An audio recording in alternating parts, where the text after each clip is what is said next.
আসসালামু আলাইকুম। আজকে ঠান্ডা ঠান্ডা একটি পুডিংয়ের রেসিপি শেয়ার করব, যা অল্প সময়ের মধ্যে তৈরি করা যায় আর স্বাদের দিক থেকে সর্বসেরা কফি মিল্ক পুডিং বা কফি জেলো পুডিং রেসিপি। ভিডিওটি ভালো লাগলে লাইক, শেয়ার, কমেন্ট ও সাবস্ক্রাইব করে নিয়মিত আমার চ্যানেলের সাথেই থাকবে।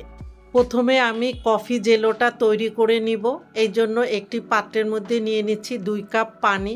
পানির মধ্যে দিয়ে দিচ্ছি 6 টেবিল চামচ চিনি, দিয়ে দিচ্ছি আগার আগার পাউডার 1.5 চা চামচ এবং কফি 1 চা চামচ দিয়ে এখন সব কিছু একটু ভালো মতো নেড়ে মিশিয়ে নিয়ে এইবার আমি চুলাটা অন করে দিয়েছি। এখন অনবরত নেড়ে চেড়ে একটা ভালো মতো বলক আসা পর্যন্ত অপেক্ষা করব।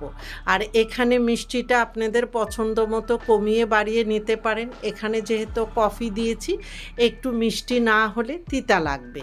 আর এখানে আপনারা যে কোনো কফিটাই ব্যবহার করতে পারেন। যখন ভালো মতো একটা বলক চলে আসবে, তখন আরও 30 থেকে 40 সেকেন্ডের মতো জাল করে নেব। জাল করা হয়ে গেলে এখন উপরে যে একটু ফেনা মতো হয়েছে, একটা চামচের সাহায্যে এগুলি তুলে ফেলে দিয়ে এখন এই কফির মিশ্রণটা আমি যে পাত্রে সেট করব, এই গরম থাকা অবস্থায় এবং দ্রুত সে পাত্রের মধ্যে ঢেলে নিতে হবে।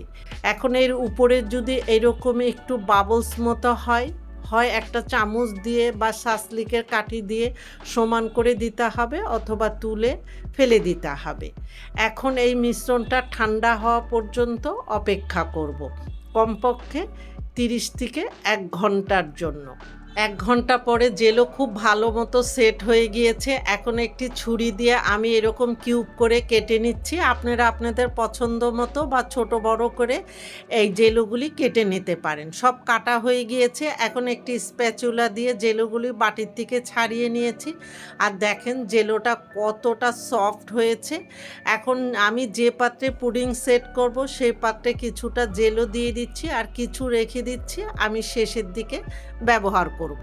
এবারে জেলোর বাটিটা সাইডে রেখে পরের প্রসেসে চলে যাচ্ছি। এবার একটি পাত্রের মধ্যে আগের থেকে জাল করে নেওয়া এখানে আমি 2 কাপ দুধ দিয়ে দিচ্ছি।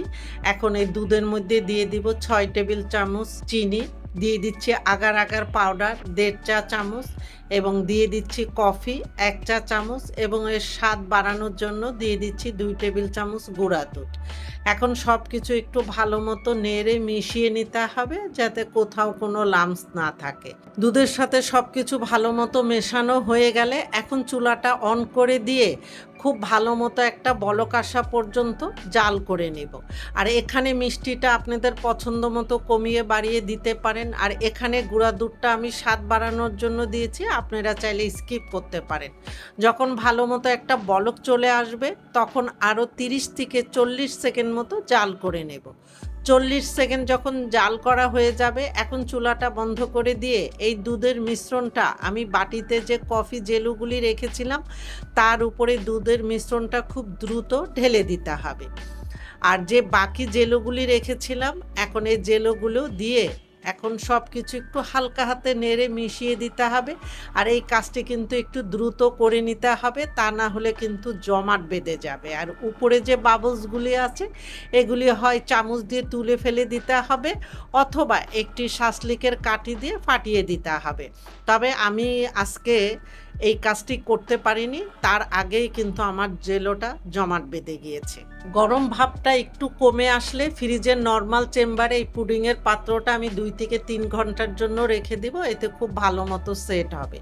3 ঘন্টা পরে আমি পুডিংয়ের পাত্রটা ফ্রিজ থেকে বের করে নিয়েছি। আর আমার এই মোলটা একটু ডিজাইন করা, যার কারণে নাইফ দিয়ে চারিদিক থেকে ছাড়িয়ে নেওয়ার কোনো অপশন নাই। আপনারা যদি মসৃণ কোনো মোল্ডে এই পুডিংটা সেট করেন, সেক্ষেত্রে নাইফ দিয়ে চারিদিক থেকে ছাড়িয়ে নেবেন। আমি হাত দিয়ে একটু ছাড়িয়ে নিয়ে এখন আমি পুডিংটা মোল্ড আউট করে নিচ্ছি।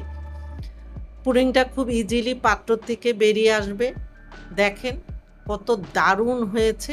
আর তৈরি হয়ে গেল আমার দারুণ স্বাদের কফি মিল্ক পুডিং বা জেলো পুডিং, যেটাই বলেন, খেতে কিন্তু খুবই অসাধারণ হয়েছে। আর যারা কফি লাভার, তাদের এই ফ্লেভারটা তো আরও ভালো লাগবে। তবে আমার কাছে মনে হয় এই পুডিংটা কম বেশি সবার কাছে অনেক ভালো লাগবে। আর ঠান্ডা ঠান্ডা হলে তার কোনো কথাই নেই। এত এতক্ষণ আমার সাথে থাকার জন্য আপনাদের অনেক অনেক ধন্যবাদ। আশা করি একবার হলেও তৈরি করে দেখতে পারেন, নিরাশ হবেন না। আমার বিশ্বাস আপনাদের কাছে ভালো লাগবে। ভিডিওটি ভালো লাগলে ফ্রেন্ডস অ্যান্ড ফ্যামিলিদের সাথে বেশি বেশি করে শেয়ার করবেন। আপনারা ভালো থাকবেন, আমাদের জন্য দোয়া করবেন। আল্লাহ হাফেজ।